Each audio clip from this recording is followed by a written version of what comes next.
Vamos a conversar ahora con Javier Sandoval, consejero regional del Biobío, militante del partido Igualdad. Javier, ¿cómo estás tú? Muy buenos días. Hola Javier, ¿cómo estás? Hola, buen día, ¿cómo están? Muy bien, qué gusto de saludarles nuevamente, a buena costumbre, a quienes escuchan el programa. Igualmente, pues Javier, bueno, hay harta información vinculada con el Consejo Regional, con el gobierno regional, y la verdad que no sé bien por dónde comenzar. Ayer Sabes.cl impactó con la publicación de parte de la carpeta investigativa, específicamente en el aspecto relacionado con la arista lencería del caso Convenios.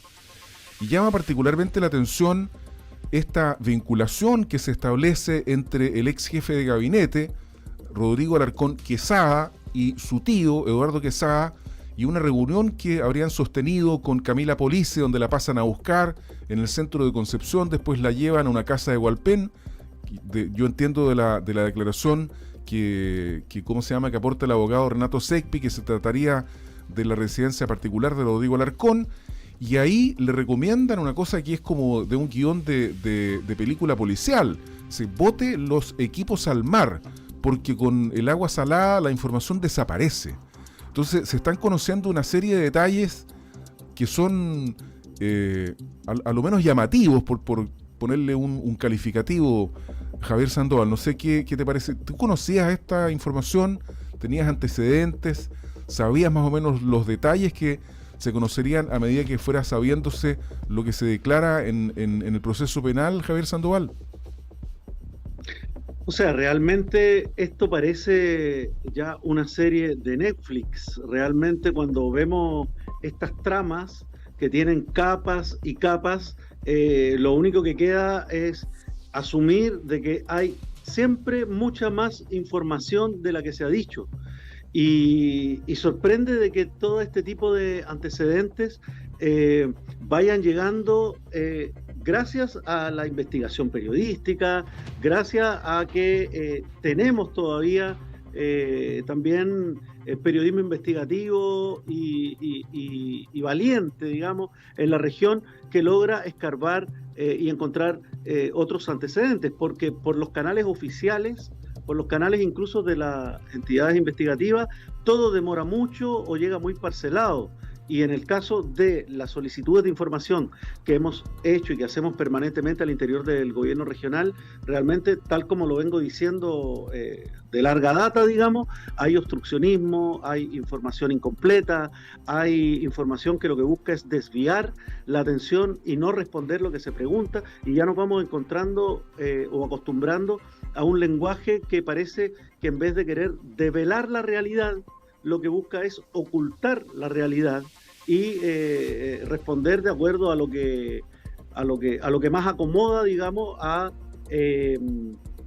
las ¿cómo se llama?, a las ambigüedades o a las zonas grises, digamos, que pueda haber en la normativa, y aprovecharse en definitiva de la normativa existente para poder burlarla y poder seguir manteniendo este manto de sombra sobre estas prácticas oscuras que hablan de un funcionamiento realmente mafioso de parte de entidades y responsabilidades, responsables, tomadores de decisiones de la más alta jerarquía en la región del Biobío. Sí, a propósito de lo mismo, Javier, disculpa que te interrumpa, el jefe superior del servicio, que le llaman, es el gobernador regional Rodrigo Díaz, en el gobierno regional. Y a mí personalmente me llama la atención que de declaraciones que se han conocido en prensa, particularmente que ha publicado Sabes.cl, y también ahora de esta conocimiento de la carpeta investigativa de la lista de lencería del caso Convenios, hay dos oportunidades en las que el gobernador, que se sepa, digamos, ha reconocido que no sabe bien qué es lo que firma. El primero es la red Cultivarte, dice que entre tanto 3.000 papeles, en realidad, recuerda que Contraloría le dice que no debió firmar este convenio porque estaba gerenciando la red Cultivarte una persona que había sido colaboradora en su campaña por la que fue elegido como gobernador regional. Y en el caso de la Fundación ENTI, firmó sin saber bien lo que era. Digamos, el problema es que las firmas costaron harto caras, porque estamos hablando de 500 millones de pesos, más o menos, son fondos públicos. ¿Cuál es el juicio que tienes respecto de estas declaraciones, el juicio político me refiero, respecto de estas declaraciones de la primera autoridad de la región del Biobío? A mí me parece que no son aceptables porque si vamos haciendo el rastro de todas las evasivas y las justificaciones y los pretextos que ha manifestado el gobernador a lo largo de todo este proceso, nos damos cuenta de que o hay complicidad o hay inoperancia. Porque sabemos que se tuvo que enterar, por lo menos por la prensa, de autodenuncias que se había hecho el responsable legal de la Fundación ENTI, pero no queda establecido desde cuándo sabe que estas cosas estaban ocurriendo. Y lo que sí hemos visto es que no se actuó para intervenir e interrumpir este tipo de situaciones. Se pudieron haber detenido los fondos. Eso es una de las primeras cosas que creemos que la ciudadanía le interesó desde el primer minuto, y que desde mi rol junto a Camila Regada, nosotros como bancada, luego 5 consejeros, hemos estado empujando incluso ante el Consejo de Defensa del Estado, interrumpir el flujo de recursos y de transferencias que continuaron ejecutándose a pesar de que ya había información. Entonces, bueno, este grado de permisividad, este grado de liviandad para abrir un verdadero forado de recursos públicos, que incluso nos tiene frente a un escenario eventual de apropiación indebida, de malversación de fondos, de fraude al fisco, pero frente a eso, la inacción es algo que realmente sorprende. Cuando nosotros fuimos a la Consejo de Defensa del Estado, la respuesta que recibimos, porque también tuvimos una entrevista con ellos, fue que no podíamos nosotros solicitarlo,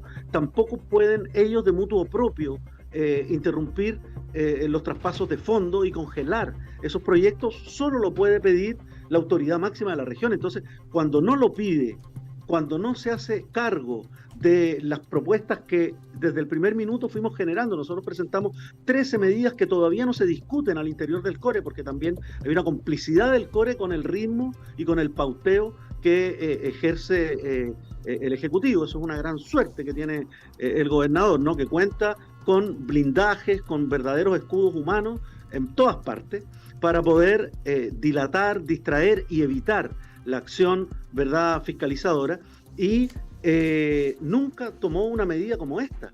Y en cambio vemos que sí aparecen otro tipo de distractores, conversaciones por acá y por allá, grabaciones, cosas que van sucediendo, como por ejemplo incluso declarar su disponibilidad para ser candidato de nuevo cuando lo están entrevistando como imputado en las afueras de la propia fiscalía, y no hay las medidas básicas y simples que uno exige, que la ciudadanía espera, y que ahora los organismos públicos como la Comisión para la Transparencia, la Comisión Presidencial o el mismo Consejo para la Transparencia están recomendando. Nosotros tuvimos la semana pasada una reunión en el CORE con el nuevo encargado de la unidad de control, y no hubo capacidad, no fue posible poder analizar los 20 artículos de las medidas que está proponiendo el Consejo para la Transparencia. No se pudo ir una por una haciendo ese análisis.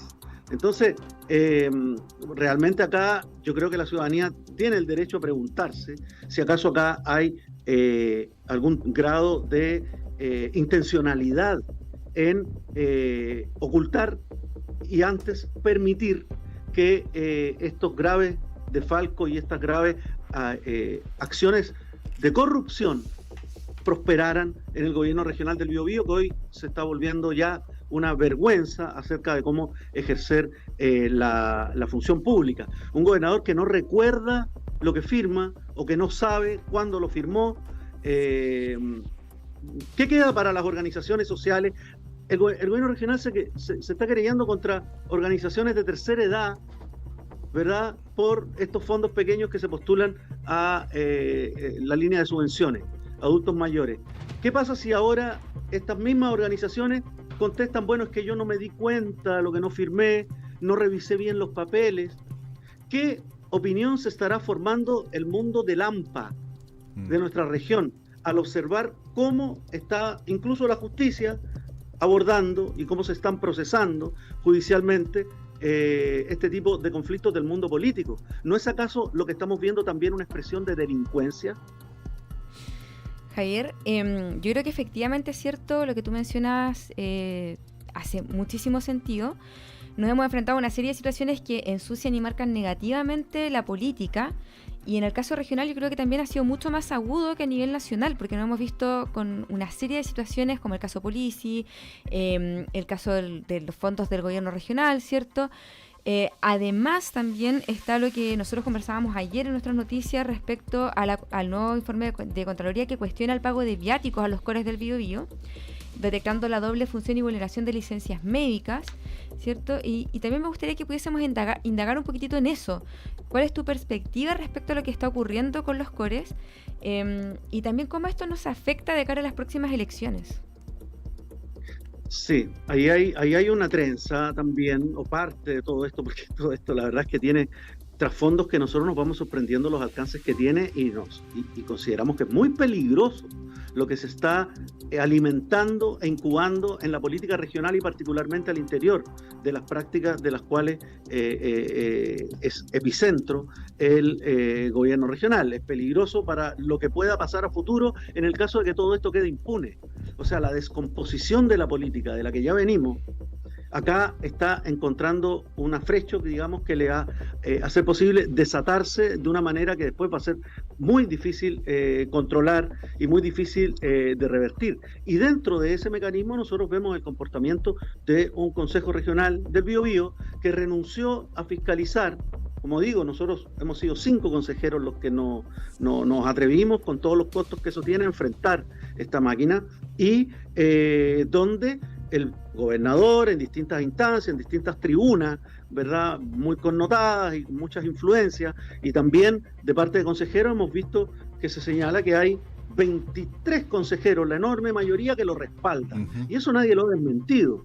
Entonces, cuando vamos viendo cuáles son el trasfondo de esta armonía, de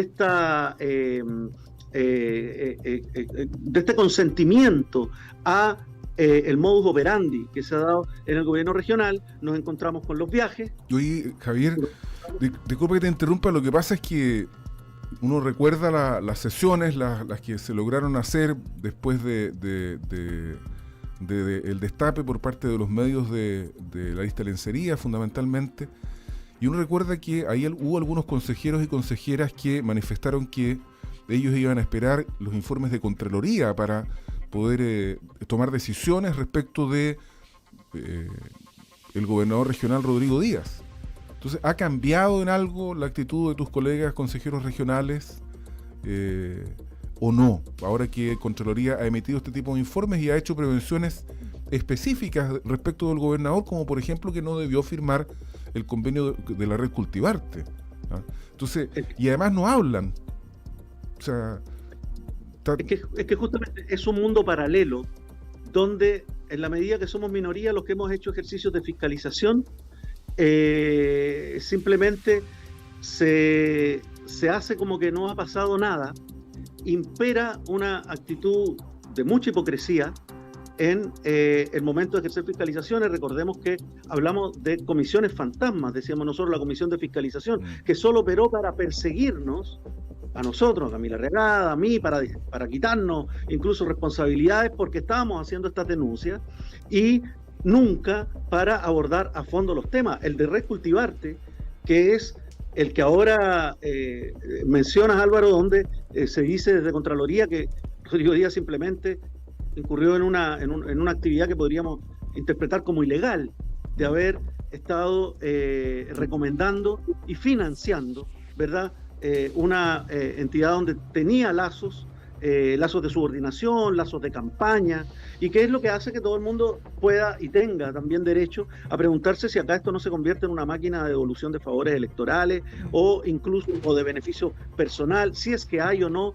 negociación incompatible con estos pagos de favores políticos y todas esas cosas que la justicia tiene que establecer, pero donde el CORE tiene un rol también, y ese rol renunció a cumplirlo desde el primer minuto. Y no solo están los viajes, sino que también están los lobbies que se hacen en función de proyectos, o simplemente de la visibilidad que entrega, de la miel que proporciona recibir y estar en ese chorreo de visibilidad que da el acompañar a un gobernador que hasta hace poco, digamos, aparecía repartiendo recursos en muchos lugares, pero gran parte de esos cores, una buena parte de esos cores ya no están. Sí, fueron. Nosotros los interpelamos antes de que se fueran a que primero a que firmáramos, ¿verdad?, comisiones para fiscalizar, a lo cual se negaban, para que fuéramos al Tribunal Electoral Regional, a que dieran una opinión, a que exigieran información, y esas cosas no ocurrían, y ahora vamos viendo que el informe de Contraloría también compromete acciones que faltan a la probidad en el propio Consejo Regional, donde, por ejemplo, se da esta situación de las horas no trabajadas, ¿verdad? Sí. Todas esas cosas que se naturalizan allí, que cuando uno las señala, parece que estuviéramos atentando contra el organismo público, que queremos destruirlo, que nos levanta, así se nos ha dicho, se me ha dicho, que me levanto en la mañana pensando en cómo destruir el gobierno regional. Bueno, hay otros que se levantan en la mañana pensando en cómo ganarse la plata sin trabajar. Oye, y así vemos que se suman las horas. Javier, ¿no? Chilenos de primera parecieran ser los verdaderos chilenos acá, porque no tienen que cumplir con esos requisitos que tenemos que cumplir los demás cuando ejercemos otro rol público. Yo falto a las clases que también me toca impartir y se las pagan al docente que me reemplaza, yo las pierdo, y así tiene que ser. Yo tengo la impresión, Javier, y esta es una opinión personal, que a mí me parece que debiera existir incompatibilidad entre la función del CORE y la de desempeñar un trabajo en una repartición pública. Me parece que no debería ser incompatible, definitivamente. Pero leí que hay permisos, ¿o no, Javier? Que se entregan una destinación de horas, ¿sí? Para poder ejercer la función de CORE. Hay una naturalización que se trata de agarrar, y así lo escuchamos también en la última sesión. No, es que ahora cambiaron las reglas porque había 12 horas que teníamos para poder ausentarnos de nuestros trabajos como funcionarios públicos, porque son funcionarios públicos, no es mi caso, en varios otros.